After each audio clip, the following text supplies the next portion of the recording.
Can you say it one more time with how old you are? Oh yeah, okay. My name is Kenneth Wayne Goodman. I'm 21 years old. I live in Hollywood and I work at Jamba Juice. My name is Catalina. I am 19 years old. I currently live in Glendale, California. I am currently working at McDonald's.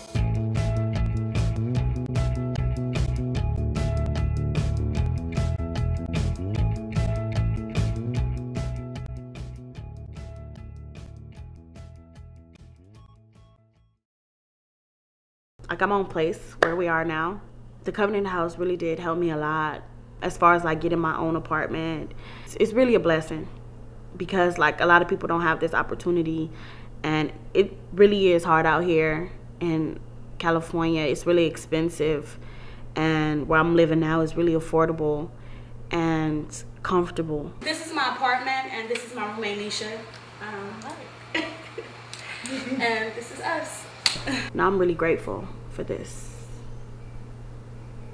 Right now we're in my SAP apartment, the supported apartment program that I'm in. I pay rent or whatever and they give us the food voucher, and they pretty much help homeless youths get used to being on their own and paying rent and trying to survive on their own. That's all Ross's stuff, not mine, by the way. It's not cool. It's not cool at all. Being homeless is one of the scariest, like it's really scary just being out there alone with no support. And like a lot of people who are homeless, like it's a reason why they're homeless. Like you're not just homeless for no reason.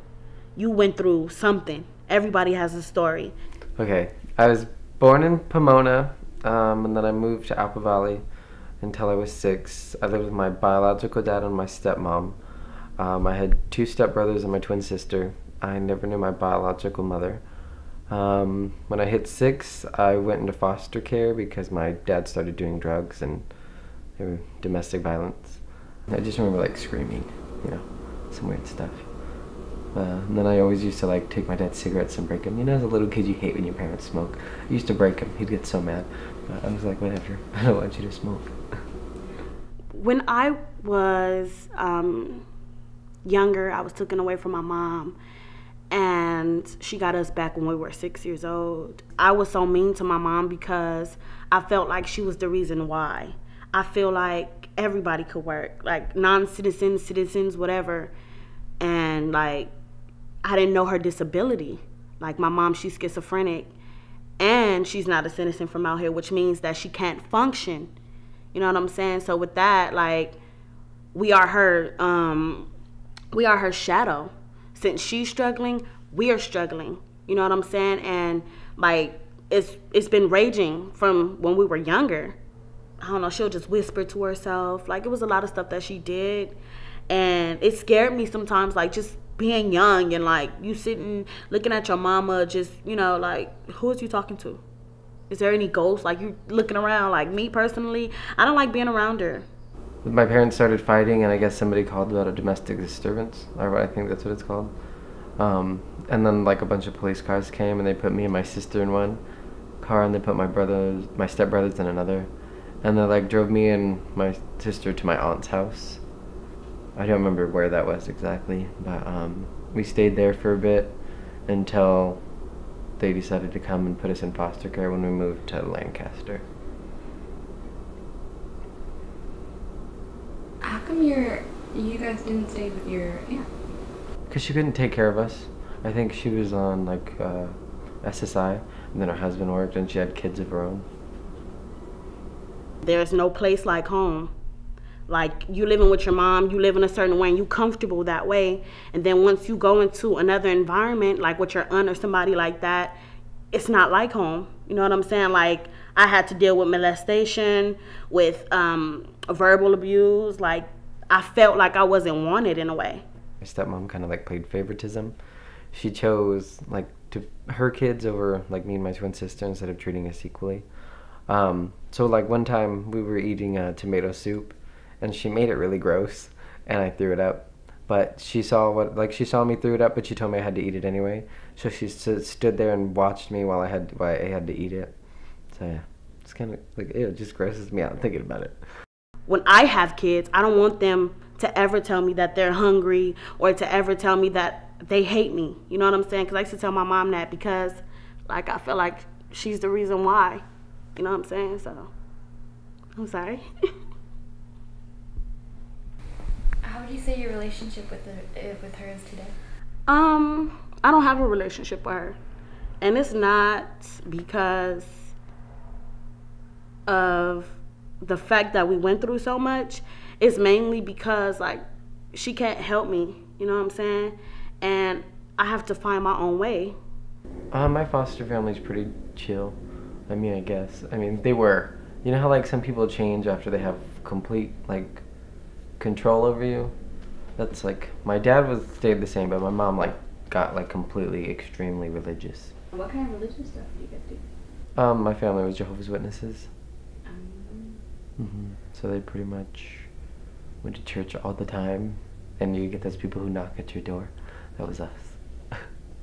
They found out I was gay, like they were so, what is the word, adamant against it. Like, my dad was okay, but my mom made it seem like it was the most horriblest thing in the world.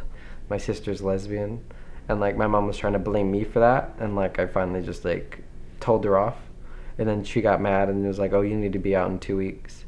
And I was like, okay, whatever. And that was, like, right before I turned 18, so. I started to change because I feel like I want to graduate. Nobody else in my family graduated from high school. They could have, but they didn't want to as much as I did. And I did what I had to do, and I graduated, and it was the best feeling ever. My teachers were amazing. They were really supportive and welcoming, and, like, I love being welcomed to a place because, like, growing up, I didn't really have that. And when people are happy to see me and, like, ask me, oh, how are you doing? I'm like, oh, how you doing? You know, like, I feel good. It makes me feel good. And, like, I just like positive energy. I haven't talked to any of my family after I got adopted. How does that feel? I really don't mind. It doesn't bother me at all, actually. I don't mind not talking to them. I figure if they want to be there, they'd contact me, so. And do you feel like it's healthier to not have them in your life anymore? I do think it's healthier to not, like, put yourself, like, keep trying for certain stuff when you know it's not really going to work out anyway. So I think it's better to just move forward. So what would you say that defining moment of, okay, I have to go to Catalina house, I can't do this anymore? What was that? I was living with a friend, and I would come home from work, nowhere to sleep, no covers, nothing. And I felt like the house was like traffic. It was people coming in and out at a certain time, and my belongings were coming up missing. I just got completely uncomfortable, and I said that I had to leave. I had plans for my life, and, like, once I moved to that place, I forgot, like, who I was for a minute and what I wanted to do with my life. I kind of lived in a park for a month. Like, I had to get up early in the morning and stuff and made sure I shaved as soon as they opened the bathroom and all that. And then my friend would help me out. Sometimes she'd let me sleep on her balcony. And then, like, after that, my one friend started helping me out, and her mom would let me stay there for a few days, and she'd give me her husband a reason as to why I was staying the night. And, like, I'd house watch, and she'd just make sure I had somewhere to eat and sleep, you know. What was it like to sleep in the park? It was interesting. I didn't like it. I mean, at least it wasn't cold. I mean, it was, like, right in June and July. So most of the time it was, like, I don't know, when was it? June? Like, it was August, so it was pretty warm.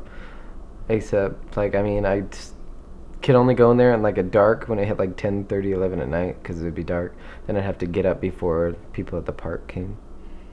It's weird. When I was on the park, I had, like, a biological clock. I just knew when to get up. It's pretty cool. And, like, just being at the Covenant House and, you know, listening to everybody talk about how they got to the Covenant House, I felt more alive. Like, okay, I'm not the only one in here who suffered and stuff like that. So I'm like, okay, I have to stop feeling sorry for myself. A lot of us supported each other. And, like, a lot of people want to be rappers and stuff like that. And they're doing it. Nothing is stopping them because they're motivated. Other people, they just want to sit around, hang out and stuff like that. Like, come on now, you have to work. you always have to pay where you lay, no matter what. I kind of used the military to my advantage. Like, I mean, I shouldn't have done that, but I did. I made it, like, I'd go to the thing, and I was kind of using them. I was gonna join the military, but I really wasn't. I used, like, while I was signing up, I made them get my birth certificate, my social security card, and I got, like, all that in the process, and it came. And then right before I went, I was like, oh, I'm not going because I'm a Jehovah's Witness. I want to rather do religion. And since they can't force you to go into the military, I just had to sign a paper, and I pretty much got out of it. But I got all my paperwork the easy way and for cheaper. I managed to get a job within a week, and I traveled door to door for 5 months. As a Jehovah's Witness, you do door to door as well. So, I mean, except talking about the Bible is completely different than talking about magazines. So when I'd go door to door selling books and magazines, I was just like, oh my God, you gotta buy these. They were so much easier to sell than to talk about the Bible. People do not like talking about the Bible. It's horrible. But like magazines is pretty good. I got the job at McDonald's, like, to help my sister out, basically. And I was looking for jobs for a long time before I actually got the job at McDonald's. Like, mainly because of the economy. A lot of jobs are like, oh, we're not hiring right now. We'll call you back at another time. So I took that job at McDonald's, and I only planned to work there for a year, and a year turned into 2. Now I'm going on my 3rd year at McDonald's. They do pay good, and, you know, it's okay for now.